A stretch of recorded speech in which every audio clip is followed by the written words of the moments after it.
বয়স আপনার কত হলো? ৩০, ৩৫, ৪০? আমাদের যাদের বাচ্চারা বড় হয়ে গেছে, আমরা যারা দিনরাত ২৪ ঘন্টা বাচ্চা, সংসার সবকিছুর পিছনে ছুটছি, কেউ কেউ আবার চাকরিও করছি, কেউ কেউ হাউসওয়াইফ। সবার উদ্দেশ্যে আজকে এই ভিডিওটা আমি করছি। আপনারা কখনো সবকিছু ছেড়ে শুধু নিজের জন্য, নিজেকে সময় দেওয়ার জন্য একা রেস্টুরেন্টে বসে কখনো খেয়েছেন? কখনো কি নিজের একটা পছন্দের খাবার অর্ডার করে নিজে বসে বসে খেয়ে সেই পরিবেশটা উপভোগ করেছেন? আপনারা হয়তো অনেকেই এই কাজটি করেননি। কখনো কিছু খেতে ইচ্ছা করলে হয়তোবা আপনার কাছের কোনো বন্ধুকে ডেকেছেন, অথবা বাচ্চাকে নিয়ে গেছেন, অথবা হাসব্যান্ডের জন্য অপেক্ষা করেছেন। কবে সে সময় দিবে তারপরে যাবেন, তারপরে খাবেন। বা কোনো উপলক্ষ, জন্মদিন বা অন্য কোনো উপলক্ষে গেছেন। কিন্তু এমনি এমনি শুধু একদিন আপনি খুব সুন্দর করে রেডি হয়ে বাহিরে যাবেন এবং আপনার পছন্দের কোনো রেস্টুরেন্টে বসবেন এবং নিজের পছন্দের একটি খাবার অর্ডার করে খেয়ে দেখবেন, নিজেকে সময় দিবেন।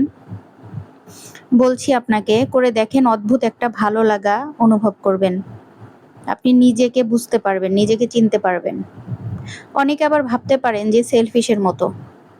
এটাকে সেলফিশ চিন্তা করার কিছু নাই। এমন না যে আপনি সব সময়ই এইভাবে একা একাই খান, আপনার বাচ্চাকে খাওয়ান না বা আপনার পরিবারের সদস্যদের খাওয়ান না।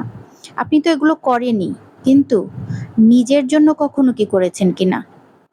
নিজের জন্য কখনো একদিন এইভাবে বাইরে যাবেন, খুব সুন্দর করে পরিপাটি হয়ে রেডি হয়ে বাইরে যাবেন, পছন্দের রেস্টুরেন্টে খাবেন, আশেপাশের মানুষগুলোকে দেখবেন, রেস্টুরেন্টের লাল নীল বাতি দেখবেন, আর নিজেকে নিয়ে ভাববেন, দেখবেন অনেক ভালো লাগবে।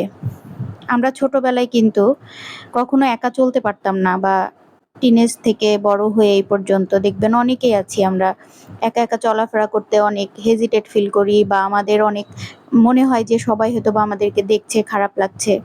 কিন্তু এই সব থেকে বের হয়ে এসে আপনি শুধু নিজের জন্য, নিজের ভালো লাগার জন্য যখন চলবেন, খাওয়া দাওয়া করবেন, তখন আপনার অনেক ভালো লাগবে। আমি কিন্তু এইভাবে অনেক মজা করি। তবে হ্যাঁ, আমি খাওয়া দাওয়া শেষে আমার মেয়ের জন্যও অবশ্য খাবার নিয়ে নিয়েছি। আমি আমার মেয়েকে আজকে সাথে নেই নাই। ওকে পড়তে দিয়ে আমি আমার মতো করে কিছুটা সময় পার করেছি। আমি ইচ্ছা করলে আমার যে বান্ধবীরা আছে বলতে পারেন, তাদেরকে নিতে পারতাম। কিন্তু নেই নাই আজকে। নেই নাই বলতে কি, একসাথে যাইনি যে আমি নিজে কিছু সময় পার করব। আর আপনাদের সাথে ভিডিওর মাধ্যমে আমি এই সকল ছোট ছোট টিপস বলি এই কারণে, নিজেকে আবিষ্কার করার কথা বলি এই কারণে, যে আমরা অনেকেই কিন্তু সাংসারিক অনেক ঝামেলা কাজকর্মের জন্য অনেক সময় নিজের ভালো লাগাকে হারিয়ে ফেলি, এবং দিন শেষে আমরা বলতে থাকি ভালো লাগে না, ভালো লাগে না। তো এইভাবে জীবন কাটিয়ে দেখবেন, অনেক ভালো লাগবে। জীবনের নতুন অর্থ খুঁজে পাবেন।